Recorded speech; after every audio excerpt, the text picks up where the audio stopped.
이 찰스 스펄전 목사님이라고 오래전에 계셨습니다. 이 목사님께서 하루는 이런 예화로 설교를 하셨습니다. 한 왕에게 그 나라 백성 중에 농부가 이 당근을 재배를 했는데 이 극상품이 만들어진 겁니다. 이 당근을 내가 우리 왕께 갖다 바쳐야 되겠다. 그래서 여러 경로를 거쳐서 왕을 찾아 뵀습니다. 그리고는 제가 수십 년을 농사를 지어봤지만 이런 당근은 처음 봤습니다. 이것은 제가 보기도 아까워서 왕께 드리기 위해서 이렇게 가지고 왔습니다. 그랬더니 왕께서 그 농부에게 당근을 받고 그리고는 이어서 명령을 했습니다. 저 농부에게 내가 가장 아끼던 땅을 주도록 하여라. 옆에서 신하가 보니까 저 당근 하나 바치고 저 정도면 자기도 얼마든지 이 놀라운 하사품을 받을 수 있을 것이라는 계산에 도달했습니다. 그래서 바로 또 하면 안 되고 그러니까 좀 있다가 왕께 나아갔습니다. 이 신하가 왕이시여, 제가 지금까지 수십 년 동안 이 말을 많이 다뤄봤습니다. 그런데 오늘 제가 왕께 이 검은 말 한 마리를 가지고 왔습니다. 이 말은 명마 중에 명마입니다. 제가 이런 명마를 본 적이 없습니다. 허허, 그렇구나. 그런데 어째 그걸 네가 타지 않고 내게 가져왔느냐? 아닙니다. 그때 그 농부 하는 거 생각나는 거 다 동원해 가지고 얘기한 겁니다. 저는 이 말을 왕께 드리려고 가지고 왔습니다. 고맙구나. 그것을 나의 말 다루는 자들에게 넘겨주도록 하여라. 아무리 기다려도 아무것도 안 주는 거예요. 지난번에 당근 바친 농부한테는 왕이 제일 좋아하는, 좋게 여기는 그 땅을 하사했는데 자기는 그 당근의 몇백 배를 왕께 드렸는데 아무리 기다려도 연락이 없어요. 이게 도저히 궁금해서 못 참아서 왕께 다시 나아갔습니다. 왕이시여, 제가 하나 여쭤봐도 되겠습니까? 봐라. 지난번에 그 농부는 그 당근 그거 팔면 얼마 나가지도 않는 거 그거 바쳤는데 왕께서 그렇게 아끼시던 땅을 주셨습니다. 그랬지.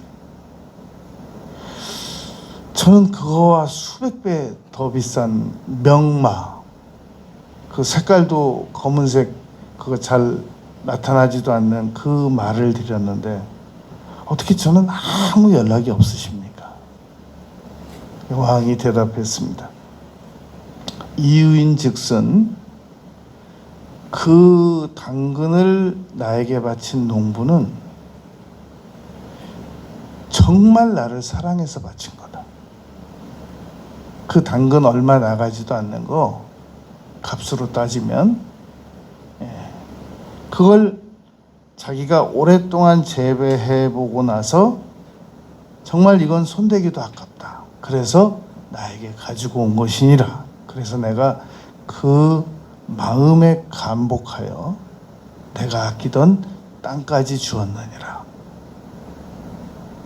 그 다음 말이 중요하잖아요. 이제 이 신하는 지금 말에 대한 얘기를 들어야 되니까.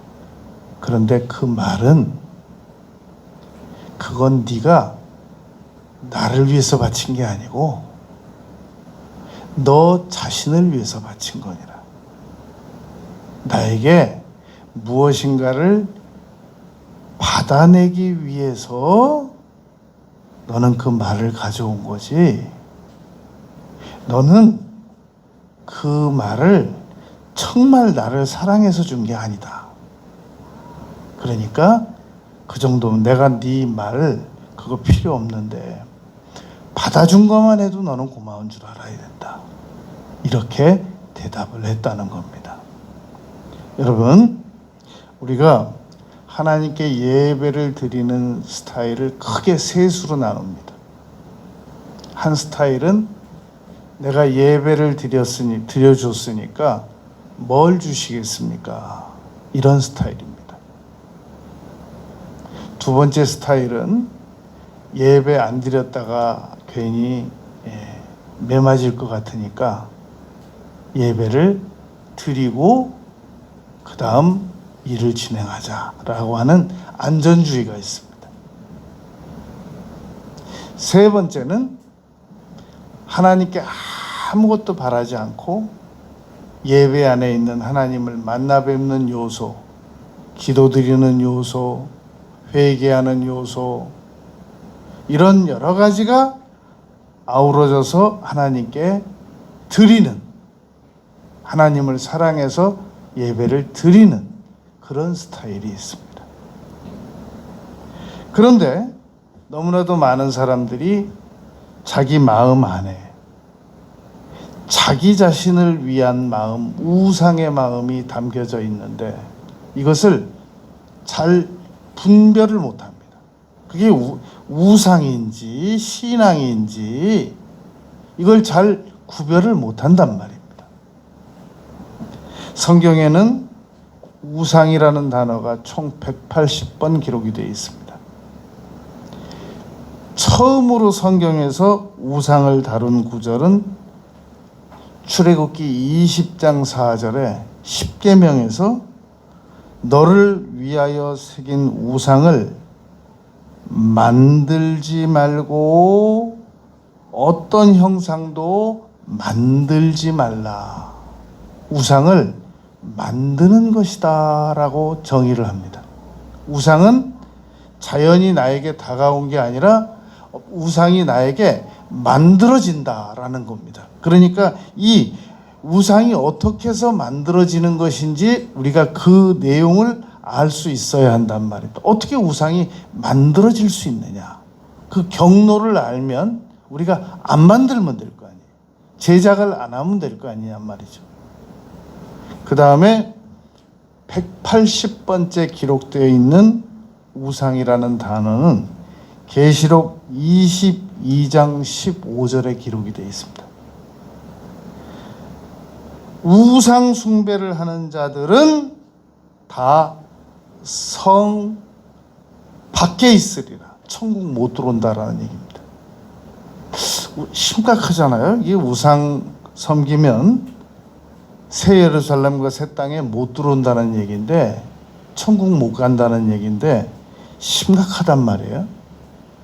그럼 이 원인 추적을 해보면 출애굽기 20장 4절에 성경 처음으로 우상이라는 단어가 나온 구절에 보니까 만들지 말며 만들지 말라라고 기록하고 있단 말입니다.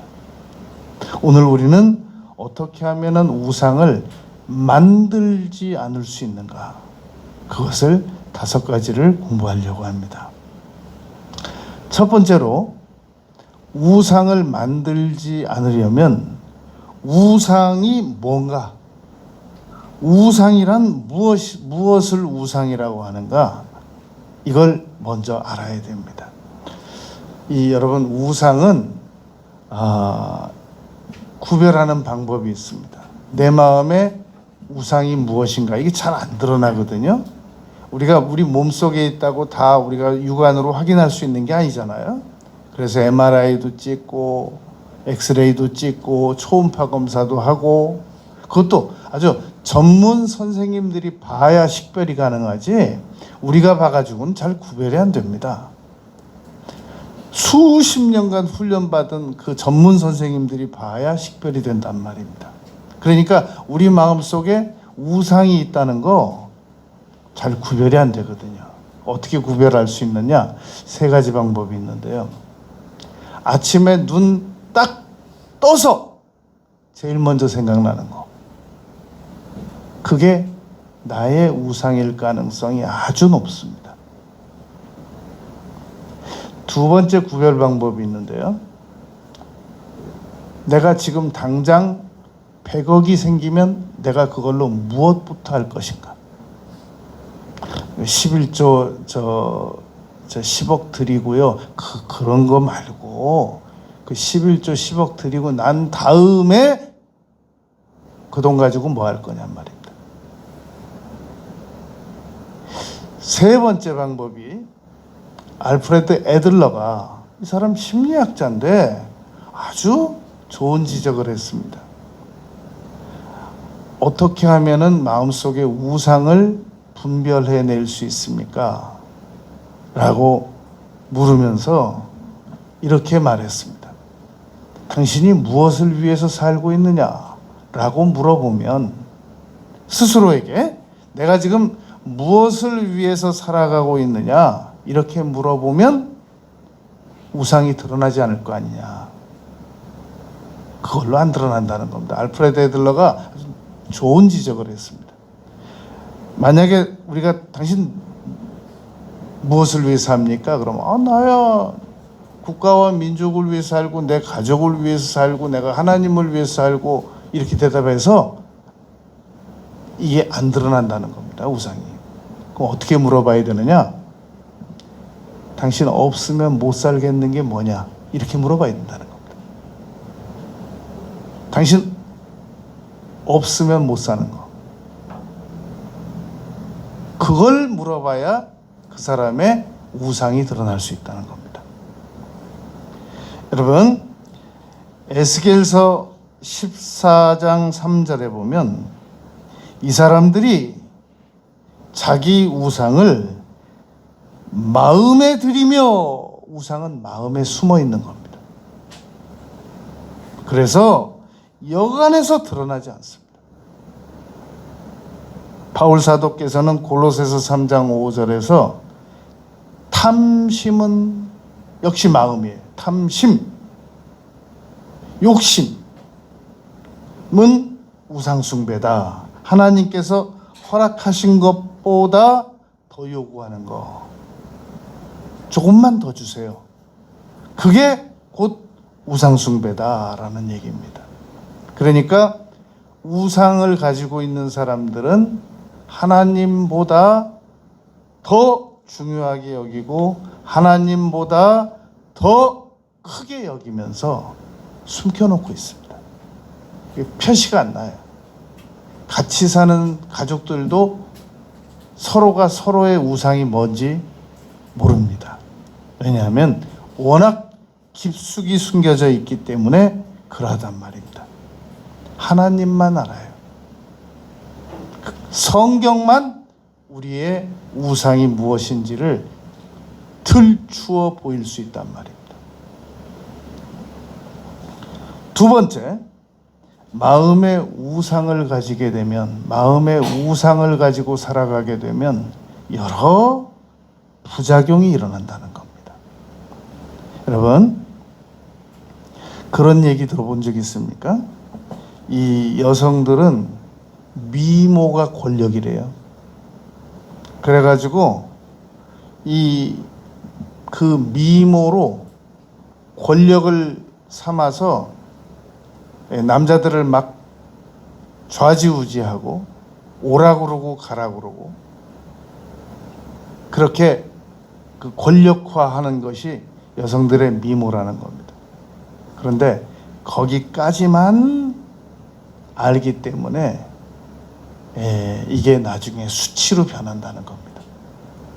남자들이 여성들의 그 미모의 권력화에 굴복하는 것 같지만 나중에는 그걸 역이용한다는 거예요. 그래서 유명한 헐리우드 스타들이 그 놀라운 미모와 놀라운 재력을 가지고 남자들을 만나서 그 남자들에게 수없이 많이 이용당한다는 겁니다. 나중에 이제 오도 가도 못할 때가 오거든요. 인물의 평준화가 온단 말입니다. 기억력의 평준화만 있는 게 아니라 나이 먹으면 다 기억이 안 나잖아요. 나이 많이 가면 그 인물도 이제 다 평준화가 온단 말입니다. 그러기도 전에 벌써 이용당한다는 거예요. 여러분, 똑똑한 사람들이 그 자신의 명석함으로 그렇게 많은 물질과 명예와 여건을 얻어서 다 이용당하고 삽니다. 뉴욕의 갑부가 1920년도에 10명이었었는데 7명이 자살했어요. 그러니까 사람들은 우상을 가지면 행복할 것 같지만 결국은 우상에게 나중에 종처럼 부림을 받습니다. 권력을 가지려고 합니다. 왜 권력을 가지려고 하느냐? 두렵거든요. 권력을 가지면 함부로 누가 조사도 못하고 당분간 안전하단 말입니다. 근데 이 권력을 가지면 또 불안해져요. 왜냐하면 이게 또 권력이 사라지면 다시 옛날로 돌아가니까. 그래서 그 권력을 무리하게 유지하려고 많은 노력을 한단 말입니다. 근데 권력이 영원하지 않잖아요. 결국 그 권력이라는 그 우상 앞에 열심히 이용당하고 어느 날 내침을 받는단 말입니다. 이 우상에 집착하는 사람들은 그거 놓지 않으려고 약속도 함부로 어겨요. 배반도 쉽게 합니다. 왜냐하면 그 우상 보존하려고 그런단 말입니다. 사람은 간절히 원하는 게 있습니다. 간절히 나는 그것만, 그 소원만 이루어지면 죽어도 소원이 없어. 그 이루어지잖아요. 그날부터 그게 우상이 되는 거예요. 아니, 어떻게 이루어진 건데 그걸 포기하겠어요? 죽어도 좋다고 하는 소원을 걸고 이룬 건데. 근데 그게 우상이 아니란 말이에요? 그러니까 우리 마음속에 간절한 하나님 말고 간절한 소원이 있다면 우리는 지금 우상을 향해 달려가고 있는 중입니다. 그거 이루어지면 그날부터 우리는 우상 숭배자로 전락한단 말입니다. 절대 포기 못하죠. 왜냐하면 평생을 죽어도 좋다라고 생각하고 부여잡은 건데 그게 어떻게 나에게 우상이 안 될 수가 있겠냔 말입니다. 예를 들어 보겠습니다. 야곱이 정말 여러분, 야곱이 20살, 30살, 40살, 50살에 결혼한 게 아니거든요. 야곱이 에서는 40살에 결혼을 해서 이미 처자가 있을 때 그 이삭과 엄마가 결혼을 믿는 자녀와 결혼해야 된다라는 그 방침 때문에 그 가나안에서 결혼 못하고 떠날 때 학자들은 70살이었다, 90살이었다, 70살부터 90살까지 봐요. 근데 아무리 생각해봐도 90살은 너무하니까 보통 70으로 봅니다. 70살까지도 총각으로 지내던 이 야곱이 갔어요. 라헬을 보는 순간 이 집념이 생겼을까요? 안 생겼을까요? 정말 간절히 바랬거든요. 그런데 딱 라헬을 보는 순간 라반에게 이렇게 말했습니다. 제가 7년 봉사하겠습니다. 당시 물가 시세로 볼 때 야곱이 라헬을 딱 보고 7년이라는 견적을 낸 것은 4배를 더 비싸게 준 거래요. 당시 시세가보다. 왜냐하면 막 이 야곱의 뇌에서 이 도파민이 너무 방출돼 가지고 계산을 못한 거예요. 잃어버린 거예요. 그리고 4배를 더 비싸게 불렀단 말입니다. 그런데 이 라반이 딱 들어보니까 이 정신이 좀 이상하게 중독화 현상이 일어난 친구가 지금 아무리 자기 인척이지만 스스로 자기 발로 걸어 들어온 거예요. 그러니까 라반이 1+1 작전을 합니다. 그래서 그러면 내가 이참에 레아도 같이 해치워야 되겠다. 그래가지고 7년 후 유대 결혼식은 밤에 한단 말이에요. 전기불도 없었죠. 후레쉬 없죠. 랜턴 없단 말이에요. 아침에 일어나 보니까 레아였던 겁니다. 지금 4배나 비싸게 주고 결혼식을 했는데 딱 보니까 레아예요. 우리 고장에서는 첫 아이 안 주고 둘째 아이부터 결혼시키는 법은 없네. 딱 버틴 거예요. 야곱은 라헬이 우상이거든요. 절대 포기 못합니다. 여러분, 사람은 우상 포기 못하거든요. 라반이 그걸 아는 거예요. 역용한 거예요. 우상 숭배자들은 반드시 주변 사람들에게 이용 대상물로 전락되게 돼 있단 말입니다. 끌려가요. 왜냐하면 포기가 안 되기 때문에.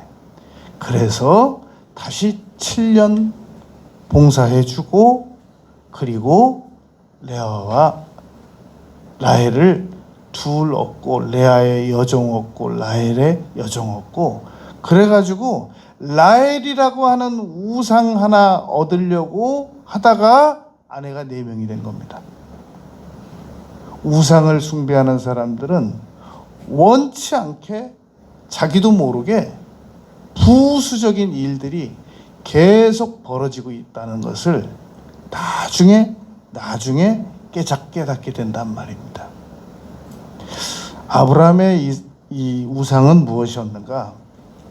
여러분, 아브라함은 처음에 출발부터가 하나님께서 가나안 땅으로 가라라고 명령하실 때 아브라함의 마음속에는 아들을 얻고 싶었어요. 아들을 얻으려면 이분에게 순종을 해야 돼요. 그러니까 원래 고향 친척을 그 갈대아 우르에서 도저히 떠날 수 없는데 70년을 살은 곳을 어떻게 떠나요? 75년을 산 곳을 어떻게 떠납니까? 거기서 30년 전부터 지금 친구들만 다 따져도 친구 두고 어떻게 가냔 말이죠. 아들을 위해선 갈 수 있단 말입니다. 이분 시키는 대로만 하면 아들을 얻을 수 있어요. 그래서 갔습니다. 그리고 10년 기다렸어요. 안 생겨요. 그런데 이 우상은 포기가 안 되거든요. 야곱이 라헬 포기 못하는 것처럼 아브라함도 이삭 포기 못합니다. 그런데 10년 기다려보니까 안 되겠으니까 이제 어쩔 수 없이 대안책으로 이스마엘을 얻었단 말입니다. 하나님께서 다시 오셔서 이삭을 주시겠다고, 내년에 주시겠다고 그럽니다. 99세였습니다. 24년 만의 일이었습니다. 그래서 아브라함에게 이삭이 태어났단 말입니다. 자, 여기서 정리해 보겠습니다. 아브라함이 그동안 하나님을 사랑해서 기다린 겁니까? 아들 때문에 어쩔 수 없이 기다린 겁니까? 아브라함이 아들을 얻었습니다. 그때부터 정말로 하나님만 사랑하고 아들은 안 쳐다볼 것 같습니까? 아니면 그날부터 이제 아들만 쳐다보게 될 것 같습니까? 이제 그때부터 불행 끝, 행복 시작이고 이제 죽는 날 동안 이삭만 사랑하면 된단 말입니다. 하나님께서 아브라함을 호출하셨습니다. 너의 있는 곳을 다 두고 내가 지시할 땅으로 가라 라고 말씀하신 것 말고 다시 호출하셨습니다. 이삭 바쳐라 그러지 않으시고 네가 사랑하는 독자를 바쳐라 이렇게 말씀하셨습니다. 그동안 아브라함의 애정은 우상 숭배로 변했던 거란 말입니다.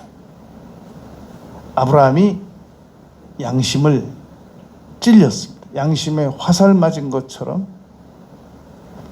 정확하게 통증을 느꼈단 말입니다. 올 것이 오고야 말았구나. 이것이 하나님께서 나에게 주셨는데 나는 배은망덕하게 그동안 우상화 작업을 했구나. 아브라함에게는 이삭이 독자 이삭이었지만 하나님 보실 때는 이삭이 우상이었던 겁니다. 그래서 드리라고 했던 것이란 말입니다. 괜히 드리라고 한 게 아니라. 그것도 번제로 온몸 묶어서 불태워서 칼로 잘라서. 그러면 아들을 네가 나에게 바치려고 했기 때문에 네가 이제 정말 나를 경외하는 줄 알았다라고 말씀하시면서 중단시키셨거든요. 그럼 우리는 이걸 역으로 뒤집을 줄도 알아야 돼요. 하나님께서 정말로 우리에게 아들을 주셨기 때문에 정말 우리를 사랑하는구나. 그게 로마서 8장 32절입니다. 아들을 은사로 주신 하나님께서 어찌하여 모든 것을 우리에게 안 주시겠느냐. 그런 사랑의 하나님께서 우리를 네 번째, 하나님께서는 정기적으로 우리에게 우상 제거 작업을 하십니다. 여러분, 우리는 스케일링을 얼마 만에 한 번씩 가요? 1년에 한 번씩 갑니까? 건강검진은 얼마나 만에 한 번씩 가세요? 1년에 한 번씩, 2년에 한 번씩, 3년에 한 번씩 갑니까? 하나님께서도 우리에게 우상 제거 작업을 수시로 하십니다.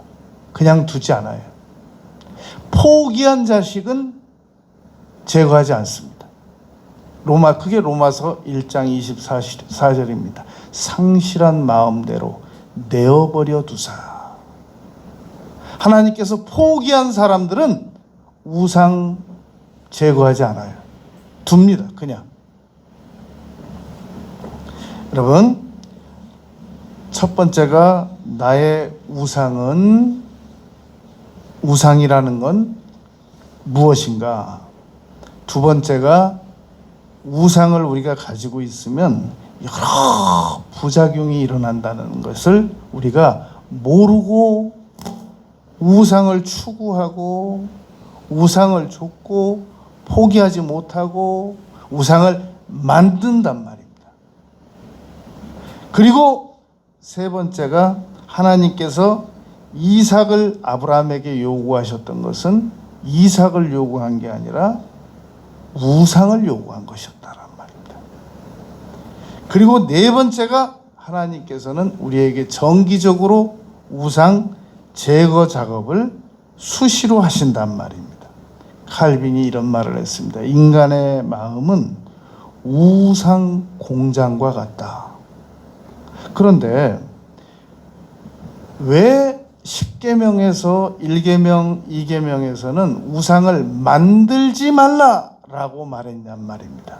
왜 우상을 왜 만든다고 표현을 했느냐라는 말입니다. 우리가 살아가다가 우상을 그냥 만났지. 언제 우리가 우상을 만드는 방법을 우리가 어떻게 한다고 우상을 만들었다고 우리한테 그걸 책임을 물으시느냐 말입니다.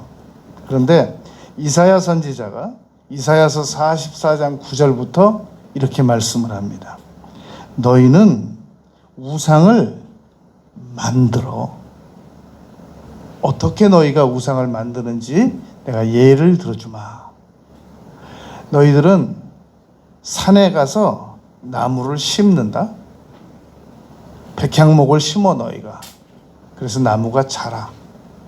그러면 그 나무를 끊어다가 절반은 밥해 먹고 절반은 고기 구워 먹고 그리고 절반은 그걸 우상 가구를 제작한다 너희들이. 그리고 거기다 또 절한다. 우상 만드는 거니 안 만드는 거니. 그게 이사야서 44장 말씀입니다. 그러니까 우상을 나무로 만드는 것은 그건 외형적인 거고, 마음속에서 우상이 계속 치받쳐 올라온단 말입니다. 그래서 마가복음 7장, 마태복음 15장에서 예수님께서는 인간의 마음속에는 선한 것이 전혀 없다고 그랬단 말입니다. 그러니까 계속해서 우상이 치받쳐 올라온단 말이죠. 그걸 제거 작업을 해야 되기 때문에 하나님께서 어쩔 수 없이 우리에게 고난을 보내시는 겁니다. 나아만이 그 요세푸스라고 하는 학자가 있습니다. 그 옛날 그 성경의 내용들을 아주 그 예를 들어가면서 고증을 통해서 이 역사학을 추구한 요세푸스라는 학자인데, 이분이 이런 얘기를 했습니다. 여호사밧 왕과 아합 왕이 맺지 말아야 할 사돈 관계를 맺었단 말입니다. 하루는 아합이 전쟁터에 나가자고 하니까 이 여호사밧이 안 나갈 수가 없게 된 거예요. 이 괜히 사돈 관계를 맺어가지고, 그래가지고 이 아합이 얼마나 야갔는지 여호사밧한테는 왕복을 입고 나가게 하고 자기는 평복을 입고 나갔단 말입니다. 누가 누구한테 아람이 누구한테 활을 쏘겠냔 말이죠. 왕복 입은 사람한테 당연히 쏠 거 아니에요. 그런데 갑자기 전혀 알지도 못한 화살이 날라와 가지고 아합이 맞아 죽었단 말이에요. 화살에. 그래가지고 하나님께서 예언한 대로 아합이 죽고 아합의 피를 개가 핥았다 그런단 말이죠. 근데 무심코 날아온 그 화살을 쏜 사람이 누구냐? 그 아합 왕을 죽인 그 화살을 쏜 사람이 누구냐? 그 사람이 나아만이었을 것이다. 이런 추정을 했단 말입니다. 그래서 아람 나라의 국방부 장관이 됐을 것이다. 이렇게 추정한 사례가 있단 말입니다. 그 나아만이 국방부 장관이 됐는데 문제는 문둥병이 온 거예요. 그 사람 문둥병만 안 걸렸으면 그냥 멋지게 살다 갈 사람입니다. 로마서 1장 24절 상심한 마음대로 내어버려두사 우상 섬기든지 말든지. 이방인이니까 하나님께서 그냥 나병 안 걸리도록 하셨으면 그냥 그대로 아주 명예 가지고 물질 가지고 살다 갔단 말입니다. 이 사람이 문둥병에 걸렸어요. 이스라엘에서 잡혀온 여종 14살에서 17살 먹어 보이는 이 여종이 우리 주인이 엘리사에게 갔으면 참 좋겠습니다. 왜? 나병을 치료받을 수 있거든요. 즉시 떠났습니다. 갔더니 엘리사가 나와보지도 않고 게하시에게 요단강 가서 7번 씻으라고. 요단강 가서 7번 씻으라는 말이 여러분 듣기에 7번 씻으라는 말이지, 당시 나아만과 같은 위치에 있는 사람에게 7번을 몸을 담그라는 얘기는 마치 어른에게 가서 물장구 치고 놀으라는 말처럼 들린단 말입니다. 얼마나 수치스러웠겠냔 말이죠.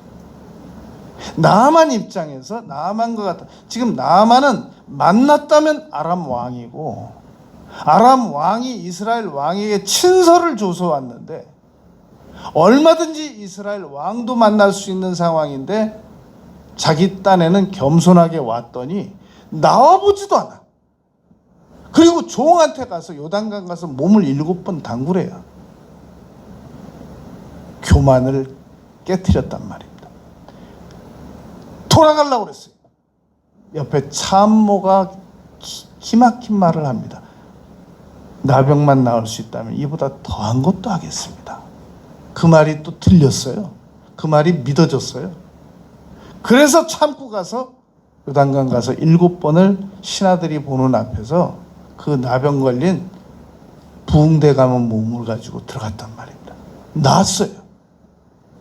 여러분, 하나님께서는 우리에게 우상을 치료받을 수 있는 기회를 수시로 제공하십니다. 그런데 치료를 받으려면 겸손해져야 돼요. 다른 방법은 없어요.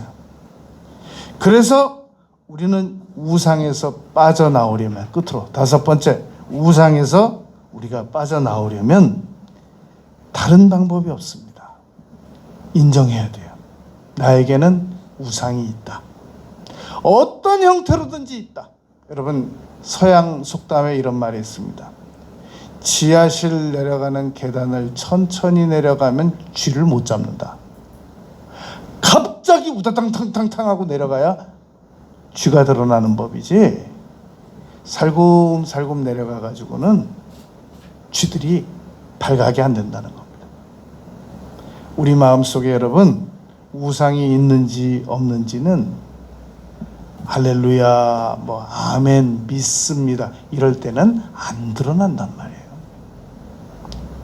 고난 때, 위기 때 갑자기 나타난단 말이죠.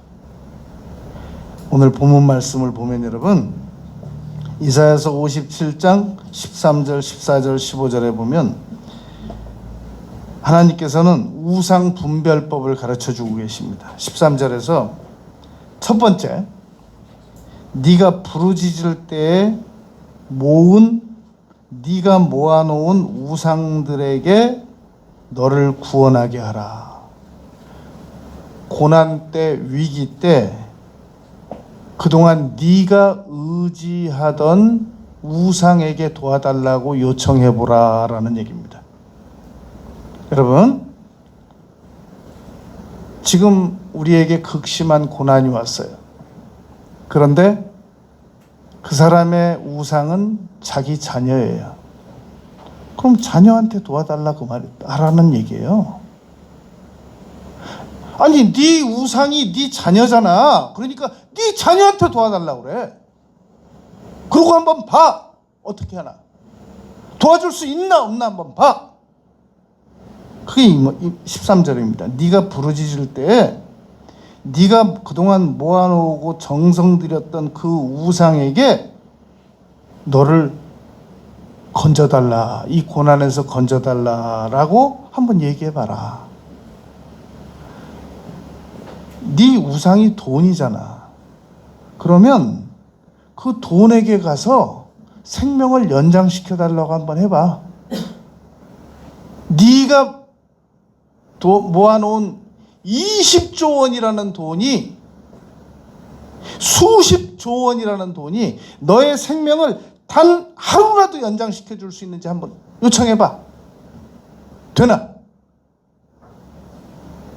여러분, 히스기야는 하나님께 벽 보고 기도드려가지고 수명 15년 연장받았어요. 그러나 그 많은 물질, 우상, 그 물질로 여러분 수십조 원 가지면 우리나라 등록금 없는 아이들 대학교 다 보내줄 수 있어요. 우리나라 노숙인들 다 아파트 입주시킬 수 있습니다. 못해요. 우상 숭배니까, 우상이니까. 그 우상에게 생명을 하루도 연장 못 받습니다. 도움을 요청해 보라는 거예요. 우리가 믿는 거.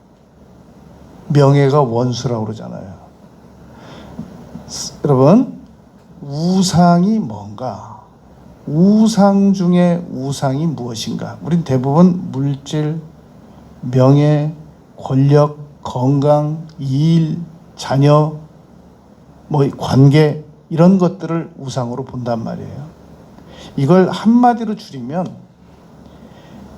핵심 그룹에 속하고 싶은 욕심, 상위 1%에 들고 싶은 욕심, 중요해지고 싶은 욕심, 하나님 말고 중요해지고 싶은 욕심, 그 마음이 우리 마음 안에 있다는 겁니다. 그러면 네가 그렇게 중요해지고 싶은 그 욕심과 중요한 상위 1%에 들고 싶어서 들어갔으니까 그럼 너 위기 때 거기 가서 빌어. 그럼 될 거 아니야. 비는 건 나한테 빌고 받는 건 나한테 받아가지고 노는 건 거기 가서 놀라고 그러지 말고. 그걸 지금 13절에서 지적하는 겁니다. 14절에서 이렇게 말씀하십니다. 그가 말하기를 도두고 길을 수축하여 고치라고 말입니다. 마음 고쳐라. 내 백성의 길에서 거치는 것을 제하여 버리라. 그동안 우리가 마음속에 부실하게 우상 만들어 놨던 거 다 제거가 가능하다라는 얘기입니다. 어떻게 제거가 가능하냐고요. 그렇게 쉬우면 뭐하러 사람들이 우상에게 끌려가서 죽겠냐는 겁니다.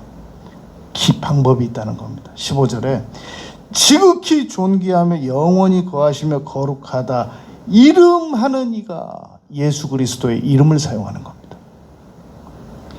예수님의 이름으로 명령하노니 나의 우상은 끊어질지어다.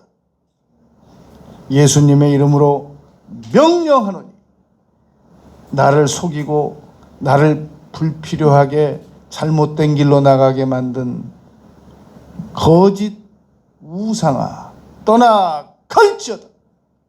예수 그리스도 이름으로 명하노니 나를 잘못된 우상에게 이끌려서 방탕하게 하고 방황하게 만들고 혼미케 하고 결국은 나를 수치스럽게 만들려고 한 우상아 예수 이름으로 명하노니 떠나갈지어다. 이 거룩한 이름으로 명령하라는 겁니다.